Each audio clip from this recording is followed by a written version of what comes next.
Welcome to the latest version. I'm your host, Betsy Bush. Here on the latest version, we've talked to so many guests who have been making life changes and career pivots and who are still only a few years into their exciting new journey. My guest today, Bill Weisenbach, offers a longer perspective. 30 years ago, he made his midlife career pivot from teaching and administration to the front lines of his field as a pastor and minister in the Presbyterian Church. Bill has so much wisdom to offer those on the path to reinvention. Bill, welcome to the latest version. Thank you very much, Betsy. It's good to be here. And I want to say to my listener, just to hang in there. If you're not Presbyterian, don't worry. Bill offers a deeply humane perspective on life and the topic at hand. Bill offers a deeply humane perspective on life and the topic at hand that is meant for everyone. I'm so glad you're here today. Yes. Thank you. Bill, back in the early 90s, you made what we call a career pivot, or what in the 90s might have been called a midlife crisis, or something very radical. Tell us what you were doing and what you decided you needed to do to make a change. When I went to seminary in 1966, which gives you some idea of how old I am, I thought I wanted to work at a college in kind of a dean of men kind of situation, and that given the conservative background from which I came, that was the way to do it. Mm-hmm. But I became, for lack of a better term, radicalized. I wound up at the seminary that George W. Weber, Bill Weber, one of the founders of the East Harlem Protestant parish, was about to become the president. And I was very impressed with Bill. I organized the students behind his candidacy.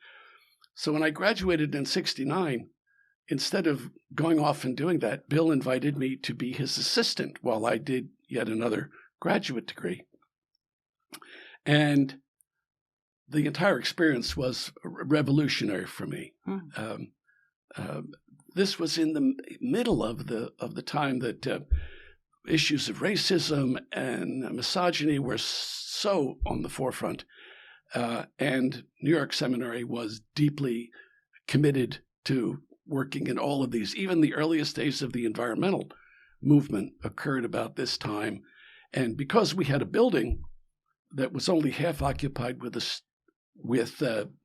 students, all the rest of the building was filled with similar organizations, charitable organizations. The Environmental Action Coalition got its start there. Bread for the World got its started there. On and on and on. And all of these began to influence me. And when I finished my 2 years of serving as Bill's assistant, I was invited to join the faculty,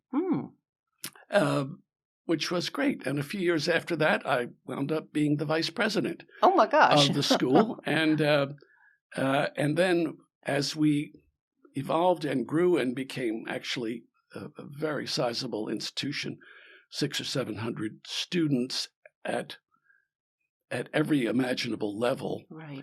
I became the academic vice president. So I was the coordinator and organizer of many of these efforts.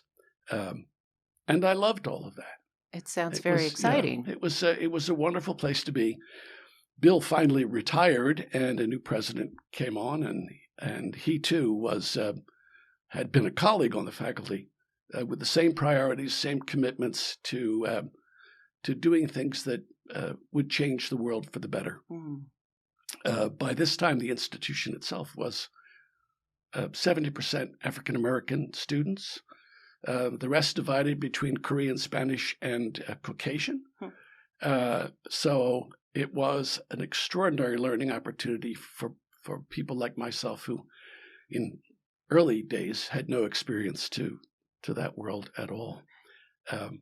Now, as an undergraduate, you went to, I think it was Nyack College. I did. Nyack College, the College of the Christian Missionary Alliance, very, very conservative. The stories I could tell about being at Nyack College, I went there, and men had to be in their room after 10 o'clock at night, and 3 times a month you could go out till 12:30. Oh. It was a really, really.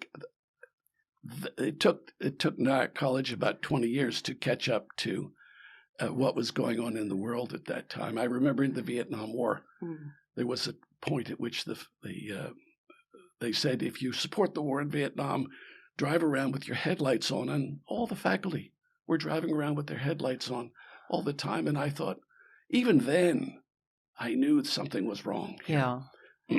So my escape to New York Seminary was also my escape from fundamentalism. Wow. And my introduction to a world where, for me to be right, everyone else doesn't have to be wrong.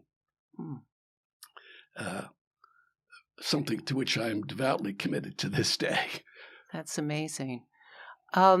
So at some point, though, you felt that your work as a teacher and administrator at New York Theological Seminary wasn't where you wanted to keep going. Well, what happened? The gift to me was that the Central Presbyterian Church minister had left. That's the 53rd and Park Avenue church. Had left, and they were hiring guest preachers, and I was one. And that was fine. I did that. But a few months later, they called me and said, well, we found a new minister, but he can't come for a year. Would you be willing just to be the pulpit supply for us? Which means a pulpit supply means you literally just step into the pulpit and you preach the sermon that Sunday. That really is it. But it involved going in on Wednesday afternoon just to make sure the bulletin was prepared correctly, and to sit down with the director of music and do things together. But so for nearly a year, I would go to Central on Wednesday afternoons, and then on Sunday morning, and be their preacher. And I found out that I loved it. I just loved it. And the new person came, and I was invited back to charge the congregation for that person's installation, and developed a few friendships there that I still have to this day. But I went back to my life at New York Seminary, which has always been rich and wonderful.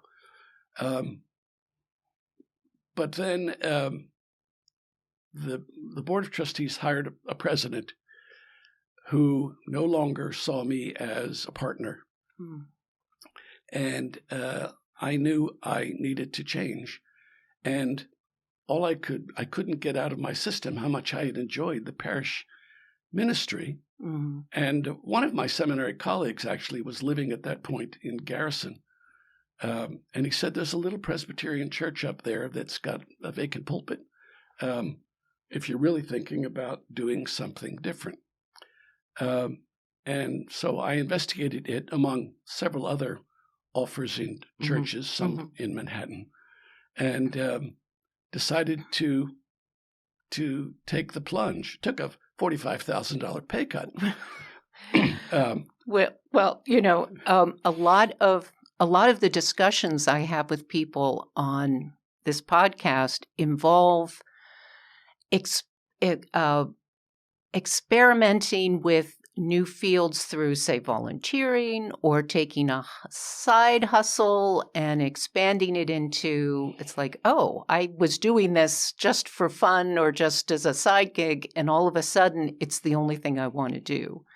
Or I'm volunteering at say a hospital or someplace else just to test the waters. Do I want to try to become do I want to try for a career in the medical profession? And it sounds like this is what happened to you with your pulpit supply gig for a year. I think it did, actually. That's exactly what happened. And I wanted to run my own show. I wanted to be the head of an organization where I was ultimately responsible. I had been quite a good professional number two to four different presidents at the seminary. And I really wanted this new challenge. And it was all made possible, of course, because I had and have an extraordinary partner in my wife who said, okay, I'll commute an hour to work instead of walking to work as she did when we lived in Manhattan. Yeah. Well, your example is actually, it's kind of the reverse of a lot of the guests I've had here on the podcast, where the person making the pivot or the career change, the career exploration, is the female half of the partnership because the male half is out making a living. And I find your situation so interesting because you do have this very egalitarian marriage. From what I can tell, your wife, Cynthia Stewin, is a accomplished professional in her own right, but to support your need to do some exploration and to do some, find something more fulfilling is really an interesting gender switch role at a time when I think it was really unusual. Maybe it's not unusual now or as unusual, but we when we got married in 1978, she wouldn't take my name and I wouldn't take hers. So we did, in fact, keep our names. But to push that envelope, when we decided to have children, we created a cosmic lottery of sorts. I'm one of 4 sons. She is one of 3 daughters. I most wanted a daughter. She most wanted a son. And so we agreed that if we had a daughter, it would take my last name. If we had a son, it would take hers. And if we had a second child, it would reverse no matter what the gender. And then we would renegotiate the lottery if we had a third. Well, we only had 2. And so our daughter was a Weisenbach, and our son was Stewin. I've never come across that combination before, but to me it makes total sense. And it's a very how would I describe it? There's a deeply egalitarian, almost a feminist view in your partnership, I would say. That's really inspiring, especially considering that I would say you're a generation or a half generation ahead of me. So you were really on the vanguard, but listening to, and I haven't heard these stories before about your early years at New York Theological Seminary. It's an inspiring life view that I think that I wish a lot more people had, and maybe more people will take up. Just completely egalitarian like that. I really like that. So your family was very supportive of this switch. I mean, you did have school-age children at the time, which meant changing schools and a new community, new friends, etc. Was that a difficult switch? Well, we didn't think it would be, which is why I also could afford the pay cut. Living in Manhattan, we were sending our children to the United Nations International School. And if we moved to Cold Spring, we assumed the public education would fill the bill. Unfortunately, that didn't happen. We were disappointed in the public schools and wound up sending our kids to private school anyway. But nobody blamed anyone for that. It's just the way it worked out. There always seemed to be enough money to pay the bills. Cynthia, by then, was vice president of the Lighthouse in the city, and making significantly more money than I. And so we managed to do it. But she added 2.5 to 3 hours a day to her life as a gift to me, which was a very generous thing to do. And I wound up being in Cold Spring for 9 years, and then we moved to Katonah. So I cut her commute down by 7 minutes. That was very generous of you, Bill. Right? We should explain to our listener, we're talking about the Hudson Valley, Cold Spring, you take the Metro North train up the Hudson line, and you go along the river, which is a beautiful commute, to Cold Spring, which is about an hour and 20 minutes, if I recall. On the train that stops at every stop. On the train that stops at every stop. But directly across from West Point. Yeah. People might know where that is more easily. Yeah, it's quite scenic. And Katonah is a bit shorter than that up right. the Central train line. Right. Yeah. Right. Yeah. But still lovely, lovely, beautiful Westchester. Indeed. Did you do anything special to prepare for the transition to full-time ministry as opposed to what you were doing before, teaching and administration? Did I do anything special? Well, I knew that one of the gifts of being on a faculty was the interaction with colleagues and the ability to talk about important issues and ideas whenever you wanted.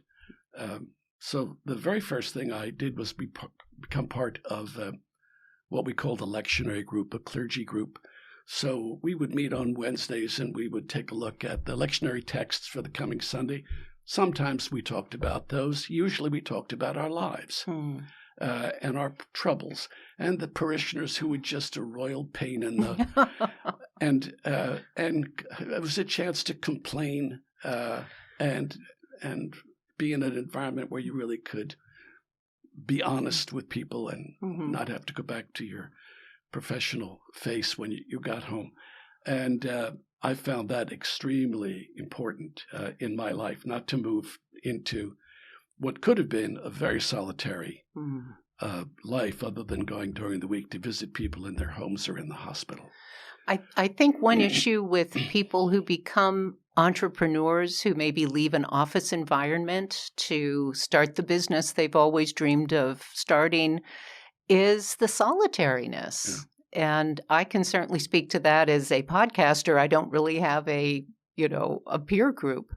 And I don't have office mates anymore where you kind of have that office family feeling. That can be a very difficult transition for a lot of people, especially, I would say, after, if you're after 40 or 50 and you're in a kind of a groove where you're not finding a lot of ways to mix with people or make new friends or things like that.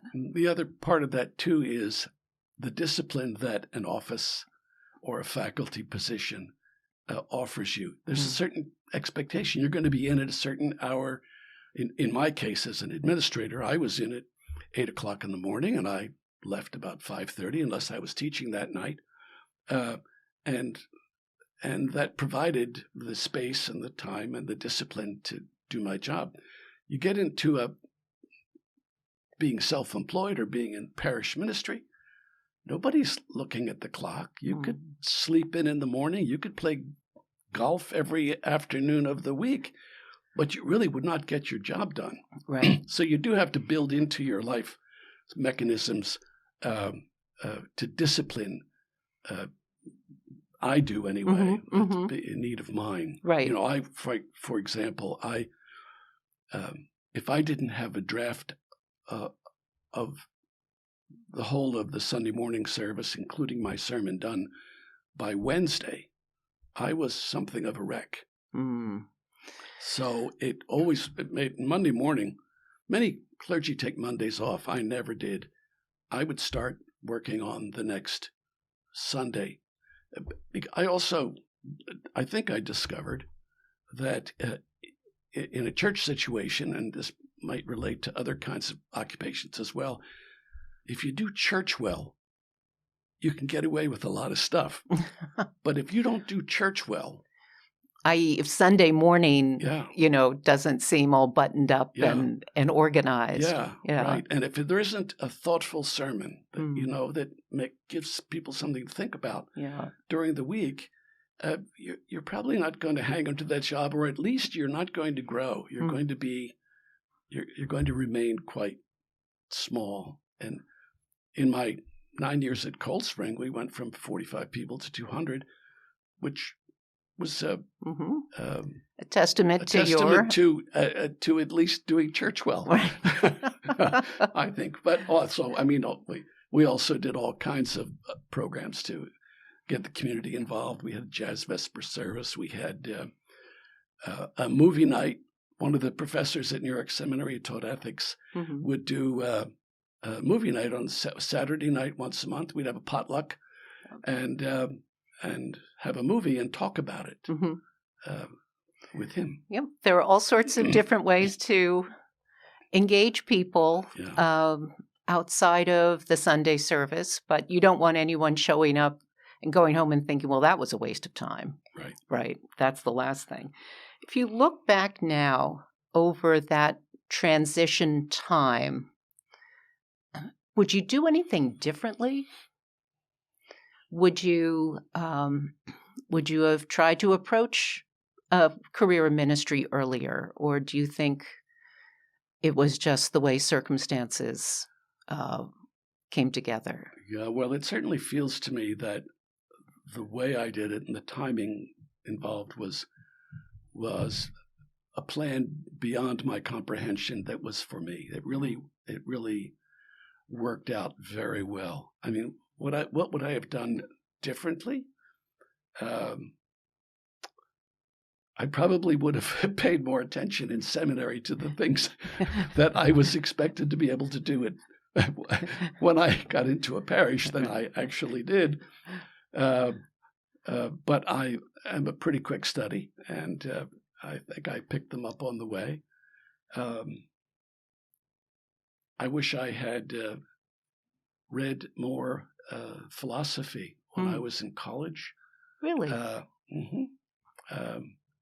The older I get, the more I appreciate philosophy, and the seeming ambiguity of all things. I've come to conclude that the Bible is not a book of orthodoxy; it is a book of paradoxy. It has truth throughout it, but all those truths are situational. They're like Proverbs, too many cooks spoil the broth. That's true, but many hands make light work. The Bible is like that. The Bible is like that. It has a truth for one situation, which isn't going to be a truth in another. And that's why I think it's so important to hold your truth lightly, and to go where the evidence leads you, and to be open to new experiences, and to be to say yes unless there's a good reason to say no, instead of no unless there's a good reason to say yes. Does it concern you that there are so many people who look for answers in the Bible to the problems of 21st century life, when you think of how long ago much of that scripture was written in social systems that would be totally unacceptable today, but for some reason, if it's in the Bible, it's okay? Yeah. It boggles my mind that people can take a book that was written over a period of 1,600 years with 40 different authors in 40 different cultural contexts, and think that every word is inspired. It just doesn't calculate for me. Yeah. And I don't think that's the way the Bible is to be used. The people who think that, the Bible has been used to promote slavery, to keep women in place.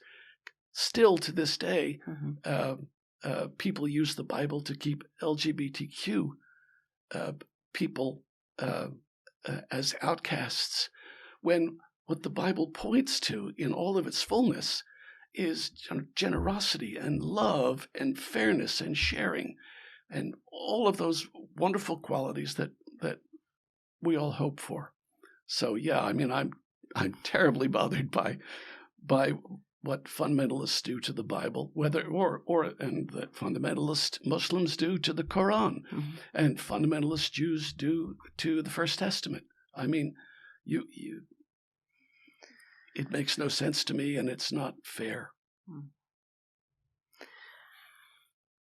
I was going to ask you, and we can just touch on this briefly. When you were at New York Seminary, they had then, and they still have, this program of bringing education to men incarcerated at Sing Sing. And I'm wondering if you cast your mind back, I know it was a long time for you then, now, that what did education and bringing that program to them, did you see any examples of the power of education for reinvention, or people who were able to transform through this program that gave them access to something outside of the culture they were living in? Oh, I think education is one of the most powerful tools to bring about the transformation of society. And all these men at Sing Sing, this was back in the day when a lot of colleges were enabling college degrees in prisons, and GED programs were very popular. So there were just literally hundreds of incarcerated men with long-term sentences, usually murder or armed robbery or things where they got 30 years. Mm-hmm. They came to prison bitter, but there was nothing to do. And somebody said, well, at least get your GED. And then all of a sudden, they got into a college program and finished that. And during the course of that incarceration, so many of them had a significant religious experience. They really wanted to change their lives, in part brought about, I'm certain, by becoming educated. Yeah. And so the chaplain at Sing Sing got in touch with us and said, I've got all these men. Is there something you could do? He was thinking back then, I suspect, a certificate program or something like that. But Bill Weber was still president of the seminary, and we sat down and talked about it and decided we could do a degree program here. There's no reason not to. So in the early 80s, started the first and what continues to be only graduate program in a prison that offers a Master of Professional Studies in ministry to up to 20 men each year. The state cooperates, and prison systems cooperates in all this by transferring men from all across the state who have in all other ways qualified for this program. And they are all able then to go back into the prison after their year and be non-stipendiary chaplain's assistants and help other inmates to kind of get their life together. Eventually, almost all of them have gotten out. The recidivism rate is so low that it's hard to measure. And the leaders of nearly every New York City rehabilitation program that I'm aware of is run by a graduate of this program. Wow. Yeah. Such incredible stories. Again, it's very, I'm kind of at a loss for words because I find this, that's so moving, that sort of situation. I'm wondering if you ever think about what your life would have been like if you hadn't made the switch to ministry, if you had continued in the role that you had been in. Well, if I had never become unhappy at New York Seminary, I think I probably would have become far more active in a local church than I did before I made the move. I was what they call a parish associate at First Presbyterian in New York City when I was at the seminary. And so I would go down there on Sunday morning, and I led the adult Bible class. And then I would be on the platform with the pastor and do the pastoral prayer or something like that when I was able to do it, which was most Sundays. I think I would have become much more involved, perhaps in a small church where I filled the pulpit to scratch that itch that Central had started in me.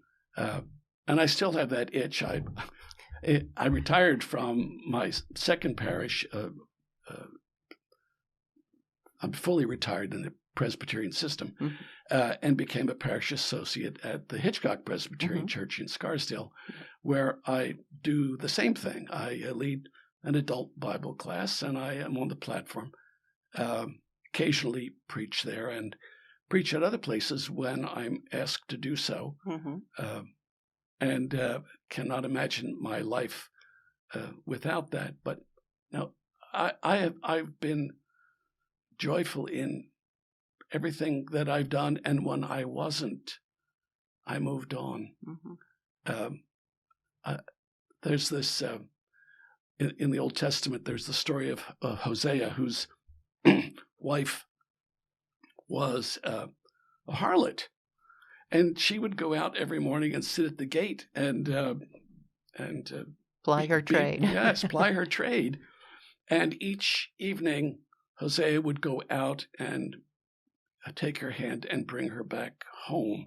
It was a metaphor for how Israel behaved in relationship to God. God was saying to Israel, "You're being a harlot in our relationship. Get it straightened out." And Hosea the prophet creates this living metaphor to get Israel to change its ways. And now I can't remember why I was telling you that story. Was it something about? Oh, I know why it was. It was because I had an insight many years ago, over 40 years ago, that I was not called to be Hosea in this world. I was really not called to be unhappy in a relationship, in a job, in anything. I was called, that Jesus says somewhere, or St. Paul says, that we are called to a joyful life. And that's the way I've tried to live my life. If you can't fix it, move on. Do something else. Try something else. You can actually live very well with a $45,000 pay cut. Everything works out. If you feel that it's the right thing to do, and I still follow that. That's wonderful.